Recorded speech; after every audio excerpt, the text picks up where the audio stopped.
Good evening and welcome to World Talks on TVP World. I'm your host, Diana Skaya. Germany is tightening its borders and causing quite the uproar across the European Union. Now this following a recent knife attack by an asylum seeker and electoral gains made by the far-right party. Now the German Ministry of Interior is going to reintroduce controls on all land borders for 6 months beginning this upcoming Monday, September 16th. But is it legal, and how is this going to affect the entire region? Now, joining me in studio to break it all down for us are Piotr Kaczyński, EU expert at the Geremek Foundation, and Jowanka Jakubek-Lalik, associate professor at the University of Warsaw. Thank you both for being here with us today at TVP World Talks. Good to be back. My pleasure.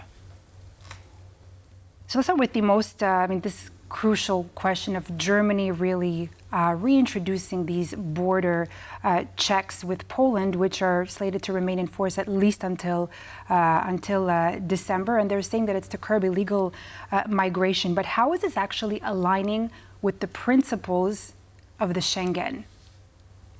That is a challenge because actually from the legal perspective, every member state part of the Schengen Treaty is allowed to reintroduce the border controls, however, only in very exceptional cases and only with a very strong justification. So a European Commission is entitled to actually look at this the justification and to consider to what extent the measures introduced by the member state are proportional, because the principles of proportionality is very important here. However, from the legal point of view, again, European Commission cannot really veto the decision of a member state, because the decision of a member state is made as a prerogative of the state. Piotr, I think you had something to say. I saw a head shake there. Yes, look, it has never happened, and the Commission is going to say no to a member state asking for, in a situation like this, very critical, very sensitive, to take a measure like this. Of course, it has to be proportionate and justified. So Germany is probably going to do this properly, but the problem here is that we got first the message that it's going to be reintroduced. And only afterwards, justifications are coming in, contacts with neighbors, contacts between border control guards, and etc. So this should be done from bottom up, not top down. And it was done top down. So then let me ask you this. The biggest, the most important question here, why is this happening?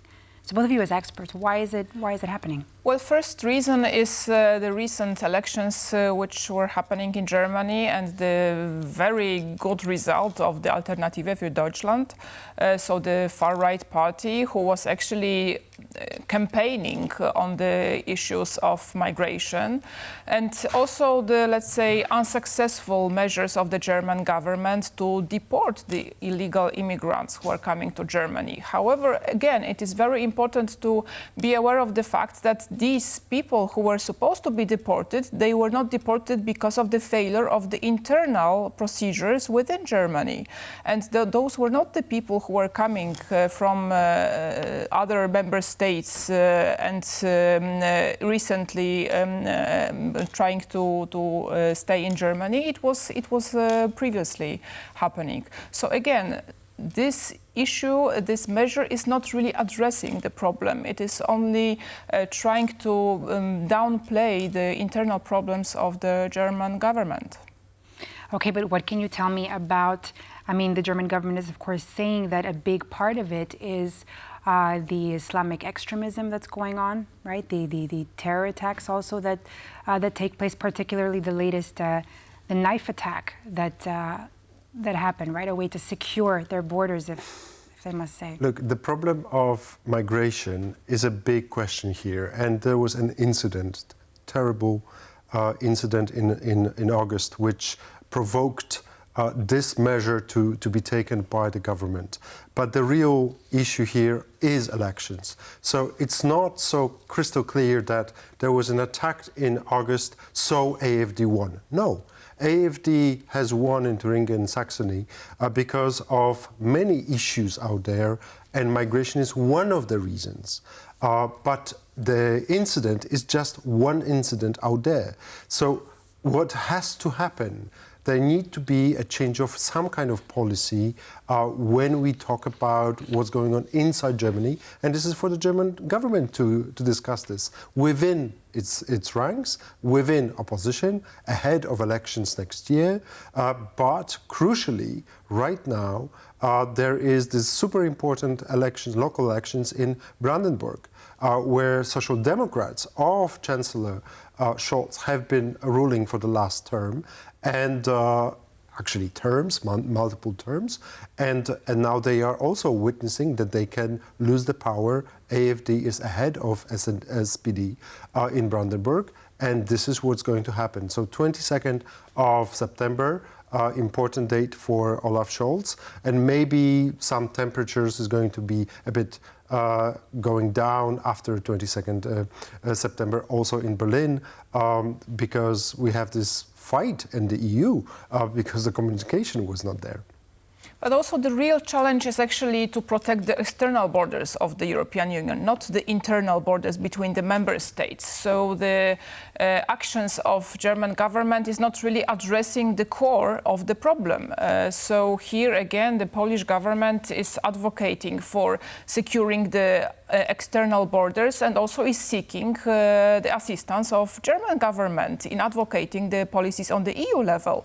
So here I think again it is very important to address the roots of the problem and trying to get other EU member states to act together to form a joint action to address the issue of securing the external borders, and especially in terms of the Russian and Belarusian activities. You just brought up this topic I'm going to ask you next. So how do you think that Berlin, specifically to you, that Berlin's toughening of migration rules risk deteriorating Polish-German relations? Well, again, Polish-German relations have been repaired in the last months since the new government has taken power. However, of course, there are some different interests of the Polish government and the German government, and these are very normal situations. So the thing is to actually discuss those issues and to try to find a common solution that would be addressing the concerns of both governments, and not to impose unilateral measures that are actually aimed at the interest of the other member states of the European Union. So again, here I believe that the best way forward would be to discuss those challenges, those problems on the EU level, also involving the European Commission, not by imposing the unilateral actions from the side of the German government. Piotr, maybe you can give us a little bit more of a deeper context, particularly how all of this could affect broader EU cooperation on security and migration. It's a huge issue. It's going to stay with us for many years to come. For the moment, we are in September. There's no European Commission. I mean, formally there is a European Commission, but politically, and this is a very sensitive political issue here, we do not have yet new commissioner who's going to propose anything. What we got a very important new law that is going to come to effect in 2026 about migration. But Polish Prime Minister said that there's a problem with this law, and for example, it's not going to be effective on the Polish-Belarusian border, for example. So there should be new measures, new issues coming up. But this is where we are. We have a huge problem. It's going to stay with us for many years. Look, there's another problem here: demography. We need people inside Germany, inside Poland, who are going to be working. Because this week we were seeing, for example, Draghi report, which says that until 2040, European Union is going to lose 2 million people who are working a year.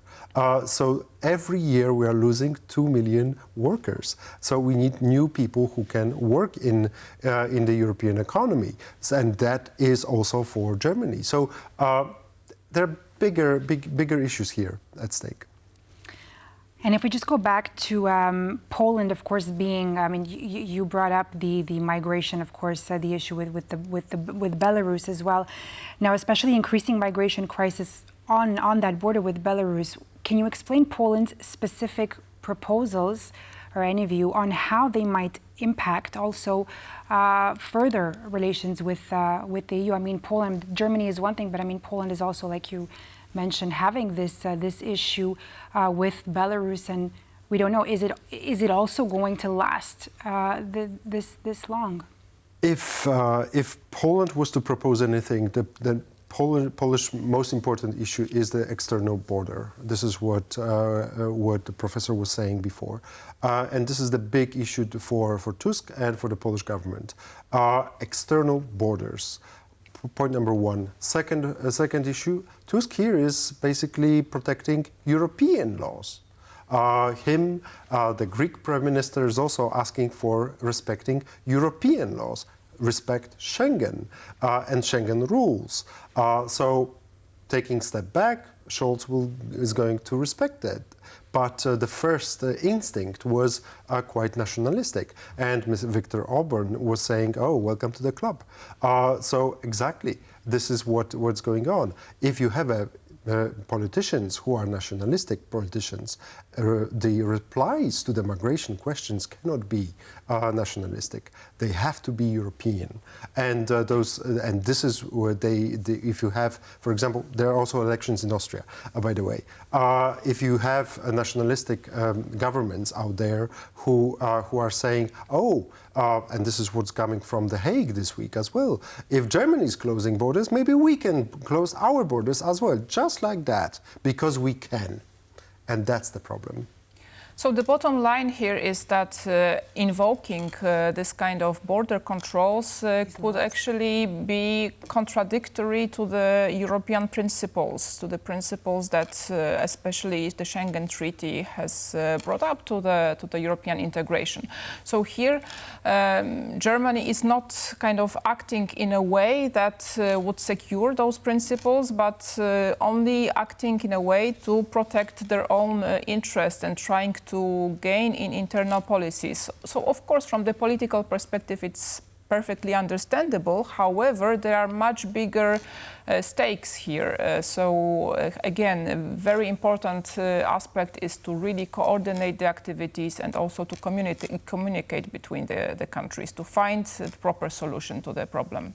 Would you be able to name, for example, one solution that you would see would be able to solve this issue? And like you said, it's a very, it's going to be a big problem and to potentially shift EU policies. And if you just very briefly, because we're almost out of time. Sure, but there are issues like this. For example, the issue of having camps, difficult point here, but camps for people who are trying to get asylum in the EU, but outside of the EU borders. This is a proposal coming from Rome, from Meloni a couple months ago, and von der Leyen saying that's not going to be easy, but maybe we can look at this. Maybe we'll have those refugee camps outside of the EU borders, a bit like UK tried with Rwanda, or EU or Italy was trying to get something like this bilaterally with Tunisia.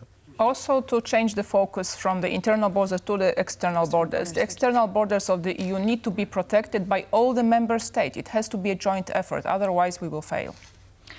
Very interesting to see how this is going to play out in the next 6 months. To remind our viewers, this new law will go into effect Monday, the 16th of September, with border controls in Germany. Piotr Kaczyński and Jowanka Jakubek-Lalik, thank you so much for being with us this evening. Thank you. Thank you. And that's all for this edition of World Talks on TVP World News. I'm Diana Skaya. Have a good night.